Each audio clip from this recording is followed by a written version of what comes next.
Assalamualaikum semua. So in this video, I'm gonna tell you about what courses yang korang perlu ambil during your first year. This one especially untuk cognitive science students ya. So let's go. Basically semua fakulti diorang ada dia punya buku panduan, and as long as you follow dia punya buku panduan, insyaAllah korang akan grade on time. And as for cognitive science students, this is your panduan for your whole first semester.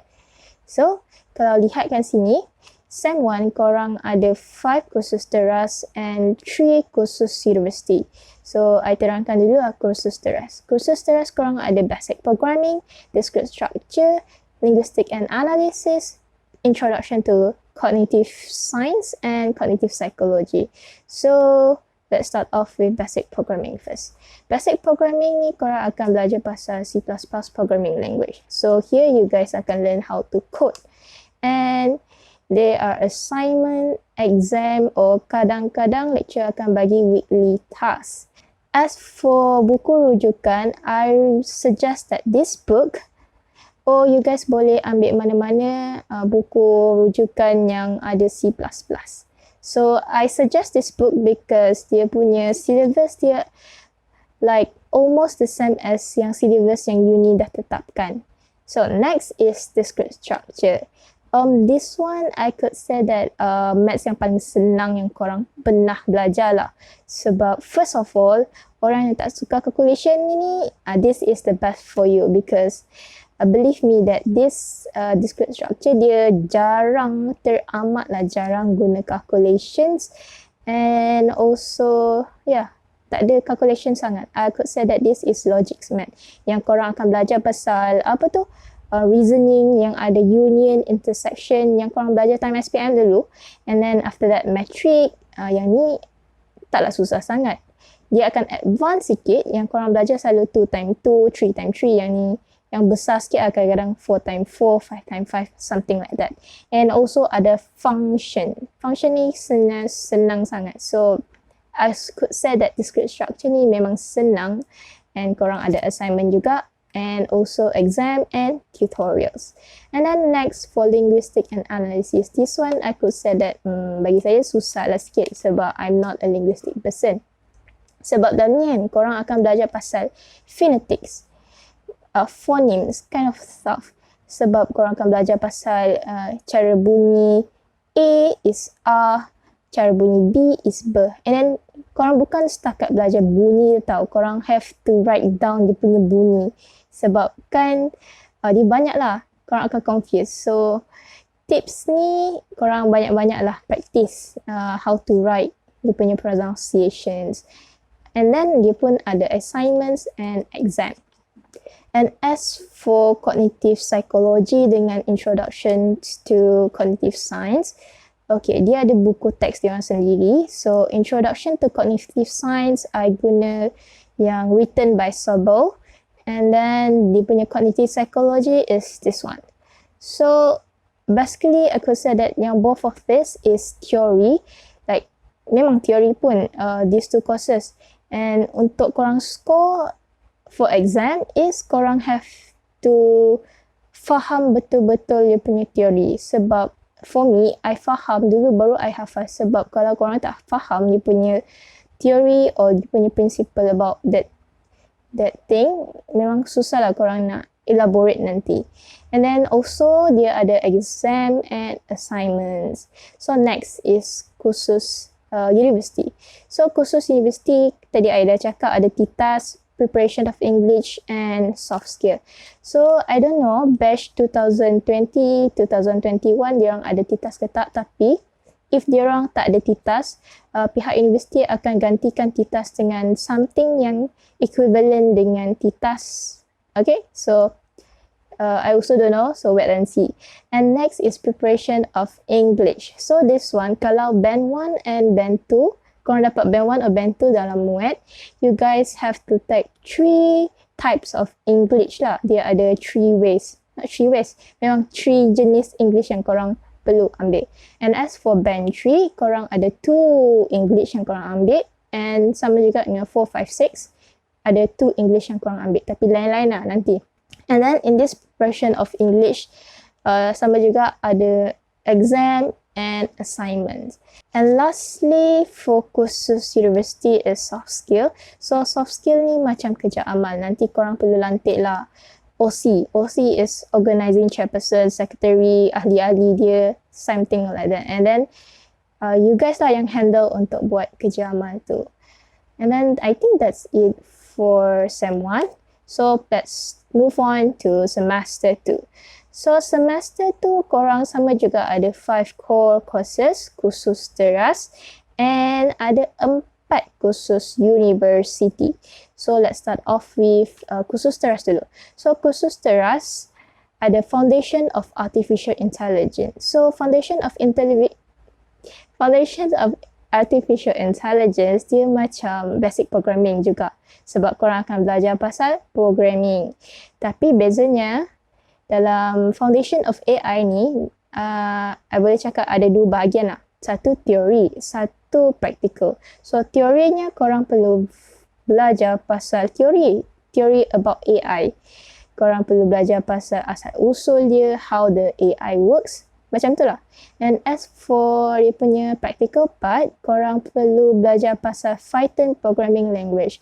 Here korang nanti ada assignment untuk buat program dengan menggunakan Python. And then korang pun perlu menganalisis data dengan menggunakan software Weka or Rapid Miner. Boleh pilih satu. Yang ni pun assignment juga.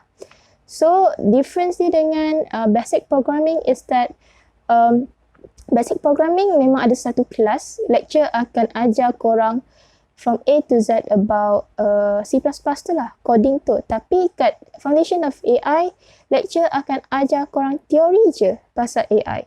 And then the practical akan ada lab demo untuk guide korang.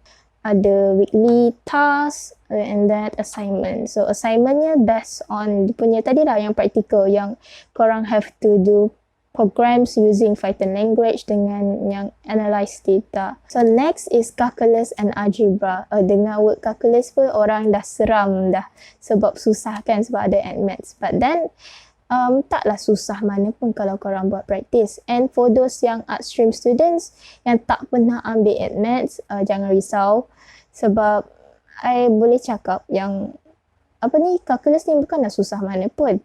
Unless you guys ada buat banyak latihan, sebab I pernah tengok je orang budak art stream yang boleh score dalam calculus and algebra.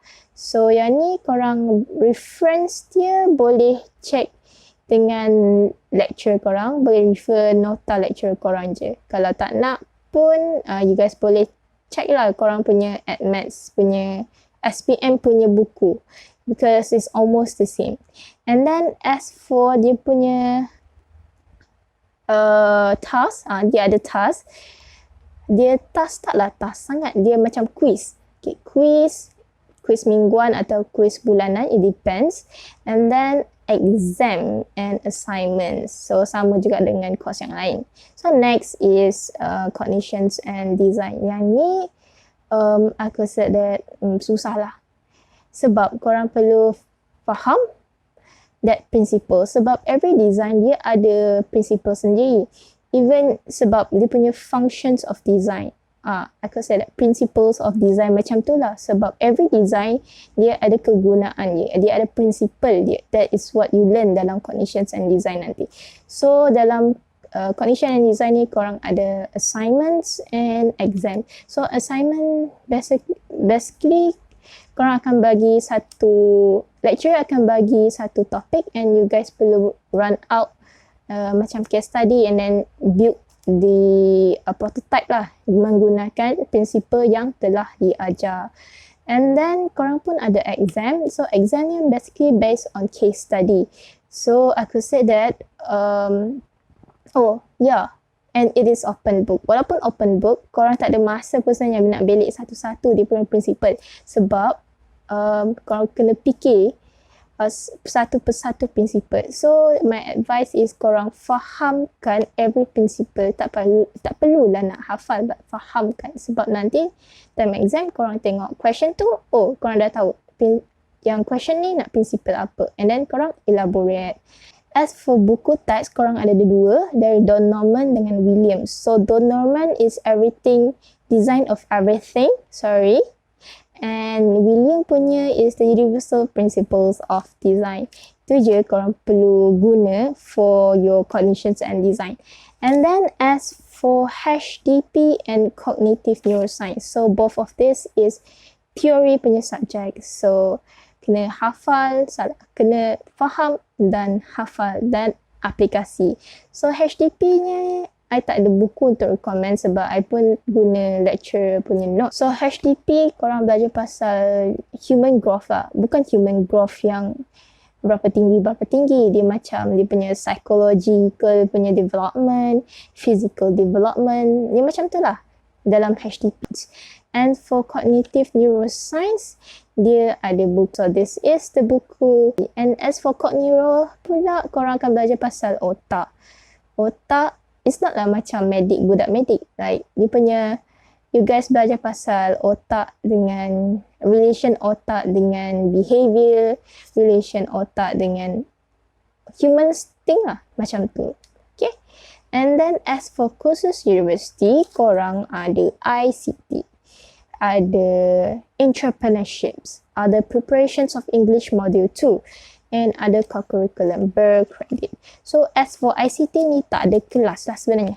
Sebab nanti lecturer akan ada, nanti korang lah ada dalam elite tu, dia ada punya ICT punya column. Korang tekan dalam tu, ada nota and a task yang korang perlu buat. The task is tengok video je sebenarnya and then bagi komen. And then after that korang ada group assignment. So assignment ni korang pandai lah cari group untuk complete that assignment. And also ICT ada exam, final exam selalunya. And next is entrepreneurship. Entrepreneurship ni dah nama entrepreneurship. Korang perlu berjual produk korang. So dalam ni korang perlu buat kertas kerja, macam kertas usul macam tu lah. Proposal, I could say proposal. And then korang punya report, weekly report jualan. And then exam, I don't think ada, tak ada exam. That's all about entrepreneurship. So next is preparation English module 2. Yang ni sambungan daripada yang English module 1. Kalau korang dah ambil module 1, nanti ambil module 2 lah. Okay. And lastly, co-curriculum berkredit. So yang dalam ni dia ada banyak. Korang boleh ambil sukan, korang boleh ambil macam fotografi, music, and then macam membina jati diri punya club, so on. So kalau I ambil mobile apps development, so menarik lah. So it depends on you guys nak ambil yang mana. I think that's it. So good luck for your SEM1.